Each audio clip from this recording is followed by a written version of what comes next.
Alors à l'école, on faisait...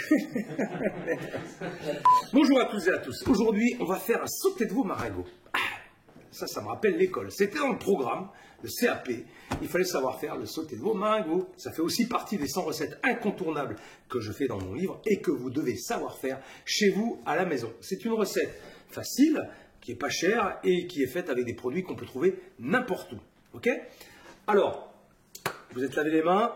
Les couteaux sont aiguisés. Vous êtes abonné? Oui. Ah, j'en ai deux. Deux en même temps. Excusez-moi, c'est émotionnant. Allez, on y va? Vous êtes prêts? Allez, c'est parti.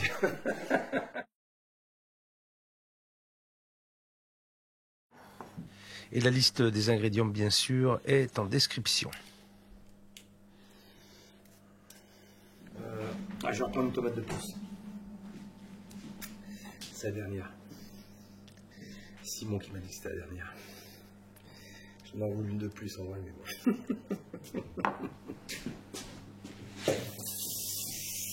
Alors là, je vais monder les tomates. Donc enlever la peau. Je les plonge dans l'eau bouillante. Voilà, pendant 30 secondes. Et ensuite, je les replonge dans l'eau froide pour qu'ils créent un choc thermique, arrêter la cuisson surtout, et décoller la peau. C'est tout facile. Voilà. J'ai coupé mes tomates en gros morceaux.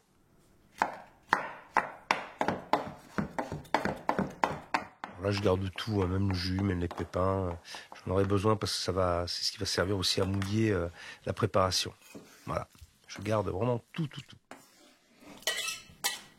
Je préparais ma garniture. Commencer par les carottes.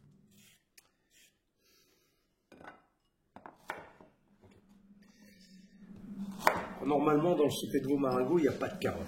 Okay, on sert le sauté de veau marigot avec des pommes de terre vapeur. Moi, j'ai décidé de rajouter des carottes en garniture qu'on va faire cuire dans le mijoté. Voilà. C'est un choix personnel. J'ai décidé de le faire comme ça. Il faut savoir qu'à l'école, on ne faisait pas comme ça. Et j'avais un professeur, mon professeur de cuisine, qui s'appelait Monsieur Lafourcade, qui était un gars super gentil, qui me mettait des coups de poing dans l'épaule et qui me disait « T'es un abruti et chebeste ». Alors, faut savoir aussi que... Mais il était très gentil. Voilà, il faut savoir aussi qu'on servait les plats après aux élèves, une fois qu'on les avait fait. Donc, on faisait toutes ces bases de préparation. Et le sauté de veau marigot, vraiment, était un plat qu'on servait souvent aux élèves de l'école à la cantine. Un plat convivial, de partage et généreux.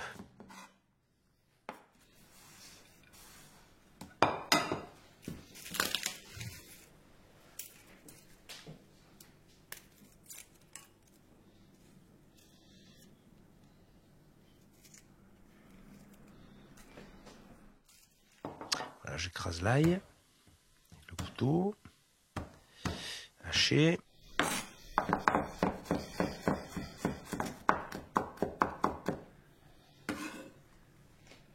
Ensuite, je vais faire revenir les morceaux de veau à l'huile d'arachide, l'huile de pépins de raisin. Par contre, il faut bien les saisir. Il faut que le sautoir soit très chaud. Alors, les faire en 2 fois si le sautoir n'est pas assez grand, pour pas faire bouillir la viande. Mais c'est vraiment important d'avoir une température très forte pour bien caraméliser les morceaux de veau.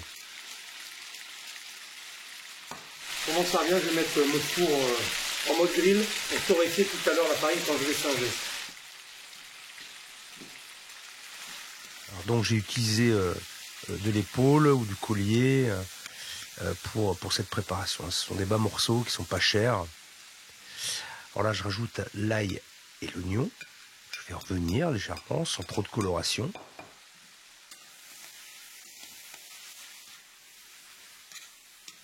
Et je vais singer. Là, je répartis la farine uniformément sur l'ensemble de la viande. Et je vais la mettre au four à torréfier.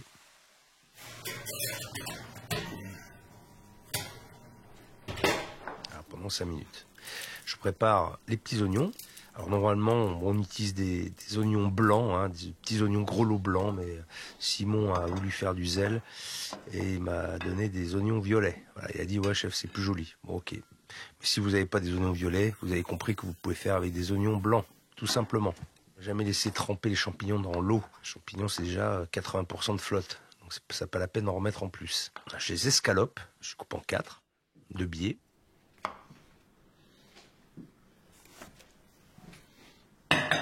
Là, je vais cuire mes oignons grelots à blanc. Donc, je mets un peu d'eau, à peine à hauteur, un peu plus même. Je rajoute du sucre, du beurre, voilà, un peu de sel, et je vais laisser cuire gentiment, à feu moyen. Il faut que ça frémisse, il faut que ça réduise complètement. Là, je sors ma casserole, je mélange l'ensemble. Je vais déglacer avec un peu de vin blanc. Là aussi, si vous n'en avez pas, c'est pas grave. Vous déglacez avec de l'eau. Obligatoire, c'est que le vin blanc amène un peu d'acidité. Je rajoute ma tomate.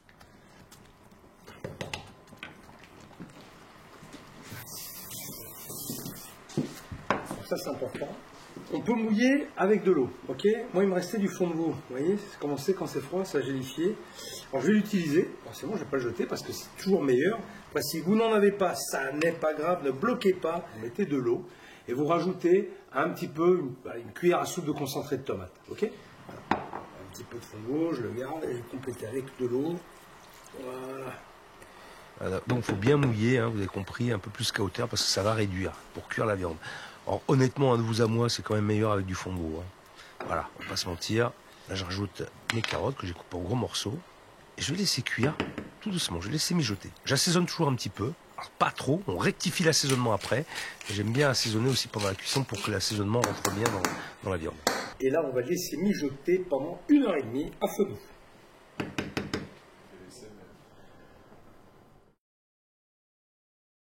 On arrive à la fin de cuisson du veau marengo. Je vais maintenant faire sauter mes champignons.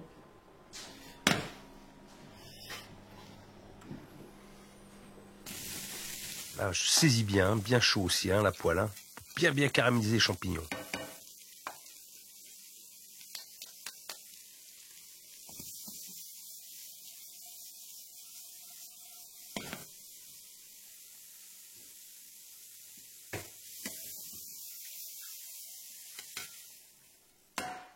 Voilà, on arrive au bout. Alors là, on a vu qu'il n'y avait plus d'eau dans les oignons.